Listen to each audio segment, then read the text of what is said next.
ससाराम से छेदी पासवान का काट कर दिया गया सीवेश राम को। तो इस तरह के 2-3 सीटों में ही अल्टा पलटी हुआ है। उसमें बक्सर एक सीट है जहां अश्विनी चौबे का टिकट काटा गया। क्यों काटा गया अश्विनी चौबे का टिकट? वहां के जो आम कार्यकर्ता हैं बीजेपी के, उनकी एक शिकायत रहती है कि भाई जो हमारा सांसद है वो हमारा सुनता नहीं है। बीजेपी के कार्यकर्ताओं का यह शिकायत है, ये बक्सर के लोकल वोटर्स का शिकायत नहीं है। वहां के कार्यकर्ता का जब अश्विनी चौबे नहीं सुनते हैं तो वहां के आम मतदाता का कितना सुनते होंगे? 4 बार सांसद रहे हैं लालमुनि चौबे, भभुआ के रहने वाले, बक्सर के लोकल नहीं थे। अश्विनी चौबे भी यहां से 2 बार सांसद बन गए, 2014 में, 2019 में, भागलपुर के रहने वाले। और इस बार फिर बीजेपी जिन्हें टिकट दी है मिथिलेश तिवारी को, मिथिलेश तिवारी का परिचय है कि बिहार भाजपा के प्रदेश उपाध्यक्ष हैं, महामंत्री रह चुके हैं, इसके अलावा बैकुंठपुर के पूर्व विधायक रहे हैं, अच्छा बोलते हैं, लेकिन रहने वाले गोपालगंज के हैं। तो बक्सर का, देखिए मैं खुद बक्सर का रहने वाला हूं, इसलिए बक्सर के बारे में अन्य लोकसभा सीट से थोड़ा अधिक जानकारी मैं रखता हूं। अगर पूर्णिया के बारे में पूछिएगा तो उतना डिटेल में हम नहीं बता पाएंगे, इतना बक्सर के बारे में बता देंगे, क्योंकि मेरा पैतृक आवास बक्सर में है, डुमरांव में है। जहां तक बक्सर की बात है, बक्सर में आज सुबह से कई लोगों से मेरी बात हुई, चाहे राजपुर हो, चाहे सेमरी प्रखंड हो, चाहे ब्रह्मपुर इलाका हो, चौसा का इलाका हो, दिनारा का इलाका हो, डुमरांव का इलाका हो। एक कॉमन बात जो बक्सर के लोग पूछ रहे हैं, खासकर बीजेपी से, हम सुधाकर सिंह पर भी आएंगे लेकिन पहले बीजेपी पर बात कर लेते हैं, कि क्या बक्सर में जो 4 लाख ब्राह्मण मतदाता हैं, उन 4 लाख ब्राह्मण मतदाताओं में से एक चेहरा बीजेपी के पास नहीं है जो लोकल के लिए खड़ा कर सके। वोकल फॉर लोकल की बात करते हैं नरेंद्र मोदी कि लोकल चीजों के लिए वोकल होइए, लेकिन प्रत्याशी आप लाते हैं कभी भागलपुर से, कभी भभुआ से, अभी जो गोपालगंज से आप ले आए हैं। तो मतलब क्या बिहार बीजेपी कैडर में कोई बक्सर का कार्यकर्ता या नेता नहीं है जिसको बीजेपी बक्सर उतार सके? ये बात मैं नहीं कह रहा हूं, ये बात बक्सर के आम वोटर कह रहे हैं, और खासकर वहां का जो ब्राह्मण तबका है वो इस बात को उठा रहा है। देखिए, जाति समीकरण से अगर हम समझे बक्सर को, तो वहां पर 2 ही जाति के सांसद आज तक हुए हैं, एक राजपूत, क्योंकि राजपूत बाहुल इलाका भी है, और दूसरा ब्राह्मण। आपको राजा कमल सिंह पहले सांसद हुए, डुमरांव महाराज थे, उसके बाद जगदानंद सिंह हुए, बीच में भी और कई बार राजपूत सांसद हुए हैं, और नहीं तो फिर वहां पर ब्राह्मण, मतलब ब्राह्मण या राजपूत, यही अल्टा पलटी चलते रहता है। 2009 में वहां पर जगदानंद सिंह जीते, 14 में मोदी लहर में अश्विनी चौबे निकाल लिए सीट, फिर 19 में निकाल लिए। और सबसे बड़ी बात शुभम यह है कि बीजेपी बिहार में 3 या 4 सीटों पर ही नाम बदली है। दोस्तों, आगामी 2024 लोकसभा चुनाव के लिए भाजपा ने बिहार में अपने 17 उम्मीदवारों की घोषणा कर दी, जिसको लेकर अब चर्चाएं बन रही हैं। देखिए, उन 17 उम्मीदवारों में 2 सीटों पर सिटिंग सांसदों का टिकट काटा गया है, जिसमें एक सीट काफ़ी हॉट सीट बना हुआ है, नाम है बक्सर।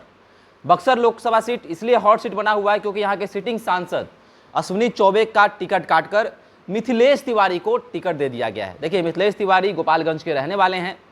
मेरे सहयोगी उदित तारियान मेरे साथ मौजूद हैं। बक्सर लोकसभा सीट को लेकर चर्चा होगी कि सिटिंग सांसद अश्विनी चौबे का टिकट काटने के बाद मिथिलेश तिवारी को टिकट देना भाजपा के लिए कितना हितकर साबित होगा, क्या कुछ कहेंगे बक्सर के लिए? चर्चाएं ये भी हैं कि मिथिलेश तिवारी एक तरफ हैं तो दूसरी तरफ राजद से जो है एक बड़ा चेहरा, बड़ा नाम है, क्या कुछ कहेंगे? बक्सर सीट भाजपा के लिए कितना कठिन होने जा रही है इस बार? देखिए, बीजेपी के पर्सपेक्टिव से अगर आप बात कीजिएगा शुभम, तो लालमुनि चौबे यहाँ से कई बार सांसद रहे हैं। हमको जहाँ तक लगता है 4 बार सांसद रहे हैं लालमुनि चौबे, भभुआ के रहने वाले, बक्सर के लोकल नहीं थे। अश्विनी चौबे भी यहाँ से 2 बार सांसद बन गए, 2014 में, 2019 में, भागलपुर के रहने वाले। और इस बार फिर बीजेपी जिन्हें टिकट दी है मिथिलेश तिवारी को, मिथिलेश तिवारी का परिचय है कि बिहार भाजपा के प्रदेश उपाध्यक्ष हैं, महामंत्री रह चुके हैं, इसके अलावा बैकुंठपुर के पूर्व विधायक रहे हैं, अच्छा बोलते हैं, लेकिन रहने वाले गोपालगंज के हैं। तो बक्सर का, देखिए मैं खुद बक्सर का रहने वाला हूं, इसलिए बक्सर के बारे में अन्य लोकसभा सीट से थोड़ा अधिक जानकारी मैं रखता हूं। अगर पूर्णिया के बारे में पूछिएगा तो उतना डिटेल में हम नहीं बता पाएंगे, इतना बक्सर के बारे में बता देंगे, क्योंकि मेरा पैतृक आवास बक्सर में है, डुमरांव में है। जहां तक बक्सर की बात है, बक्सर में आज सुबह से कई लोगों से मेरी बात हुई, चाहे राजपुर हो, चाहे सेमरी प्रखंड हो, चाहे ब्रह्मपुर इलाका हो, चौसा का इलाका हो, दिनारा का इलाका हो, डुमरांव का इलाका हो। एक कॉमन बात जो बक्सर के लोग पूछ रहे हैं, इस खासकर बीजेपी से, हम सुधाकर सिंह पर भी आएंगे लेकिन पहले बीजेपी पर बात कर लेते हैं, कि क्या बक्सर में जो 4 लाख ब्राह्मण मतदाता हैं, उन 4 लाख ब्राह्मण मतदाताओं में से एक चेहरा बीजेपी के पास नहीं है जो लोकल के लिए खड़ा कर सके। वोकल फॉर लोकल की बात करते हैं नरेंद्र मोदी कि लोकल चीजों के लिए वोकल होइए, लेकिन प्रत्याशी आप लाते हैं कभी भागलपुर से, कभी भभुआ से, अभी जो गोपालगंज से आप ले आए हैं। तो मतलब क्या बिहार बीजेपी कैडर में कोई बक्सर का कार्यकर्ता या नेता नहीं है जिसको बीजेपी बक्सर उतार सके। ये बात मैं नहीं कह रहा हूं, ये बात बक्सर के आम वोटर कह रहे हैं, और खासकर वहां का जो ब्राह्मण तबका है वो इस बात को उठा रहा है। देखिए, जातीय समीकरण से अगर हम समझे बक्सर को, तो वहां पर दो ही जाति के सांसद आज तक हुए हैं, एक राजपूत, चूंकि राजपूत बाहुल इलाका भी है, और दूसरा ब्राह्मण। आपको राजा कमल सिंह पहले सांसद हुए, डुमराव महाराज थे, उसके बाद जगदानंद सिंह हुए, बीच में भी और कई बार राजपूत सांसद हुए हैं, और नहीं तो फिर वहां पर ब्राह्मण, मतलब ब्राह्मण या राजपूत, यही अल्टा पल्टी चलते रहता है। 2009 में वहां पर जगदानंद सिंह जीते, 14 में मोदी लहर में अश्विनी चौबे निकाल लिए सीट, फिर 19 में निकाल लिए। और सबसे बड़ी बात शुभम यह है कि बीजेपी बिहार में 3 या 4 सीटों पर ही नाम बदली है। एक मुजफ्फरपुर में अजय निषाद का टिकट काट कर वहां पर दे दिया गया उनको, मैं नाम भूल रहा हूँ, राजभूषण निषाद को। ससाराम से छेदी पासवान का काट कर दिया गया सीवेश राम को।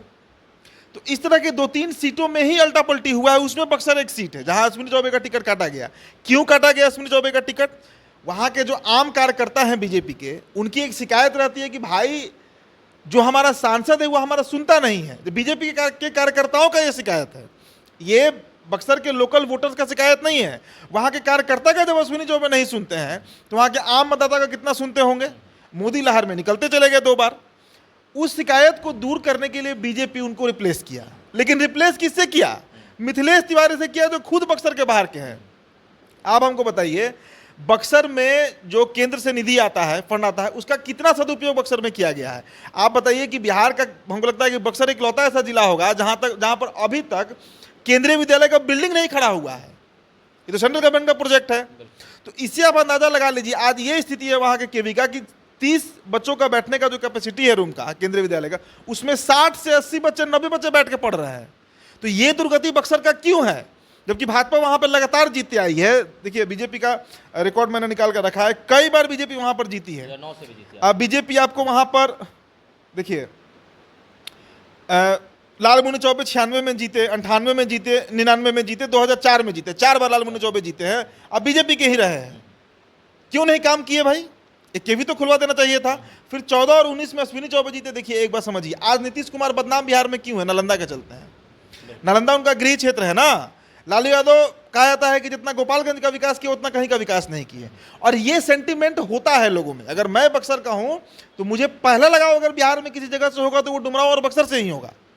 आप सीतामढ़ी के अगर हैं तो आपको पहला लगाव सीतामढ़ी से होगा। ये किसी भी मानवीय गुण है। ये मिथिलेश तिवारी को क्या फर्क पड़ता है बक्सर में केवी खुले, सड़क बने, जो सेंट्रल गवर्नमेंट का प्रोजेक्ट है वो लागू हो नहीं हो, क्या फर्क पड़ता है? जब लालमुनि चौबे को फर्क नहीं पड़ा, जब अश्विनी चौबे को फर्क नहीं पड़ा, तो क्या गारंटी है कि मिथिलेश तिवारी को फर्क पड़ेगा? लेकिन अगर बक्सर का कोई ब्राह्मण या बक्सर का कोई राजपूत या बक्सर का कोई भी जाति जिसको बीजेपी टिकट देती, उसको बक्सर में वहां के जनता के बीच जवाबदेही भी तय हो जाती।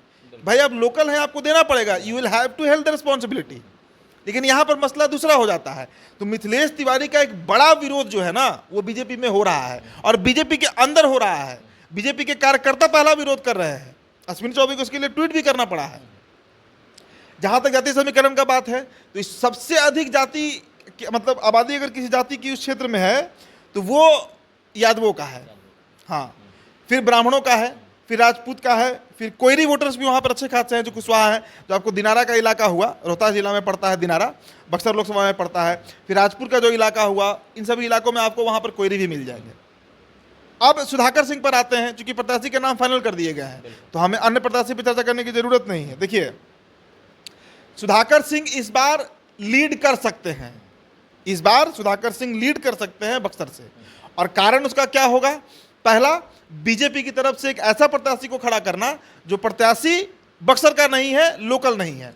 दूसरा, सुधाकर सिंह के पिता जगदानंद सिंह वहां से रह चुके हैं सांसद, राजपूत जाति से हैं, तो राजपूतों का एक ये भी कैरेक्टर होता है कि वो पहले अपने प्रत्याशी को वोट करते हैं। हालांकि 2 बार से ये ट्रेंड चेंज हुआ है बिहार और उत्तर प्रदेश में।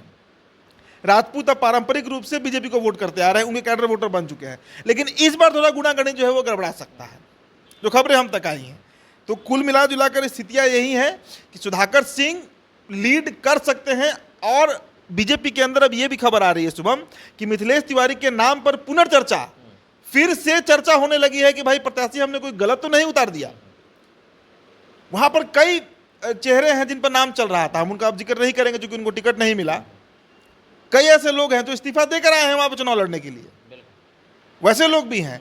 बीजेपी के ही प्रदेश के एक उपाध्यक्ष हैं, वो भी वहां पर चुनाव लड़ना चाह रहे थे, उनके नाम की चर्चा भी थी, किसी को टिकट नहीं मिला।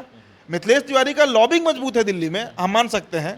दिल्ली में नेताओं के बीच पकड़ इनकी अच्छी है, बोलते अच्छा है, मृदुभाषी हैं, सब बात सही है, लेकिन विरोध इनका अब हो रहा है बक्सर में और सब जगह ये खबर चल रहा है। आप जाइए बक्सर, हम लोग तो जाएंगे भी अभी हमारी पिछले 3-4 दिनों में जब से सीट डिक्लेयर हुआ है 250-300 लोगों से बात हो चुकी है बक्सर में।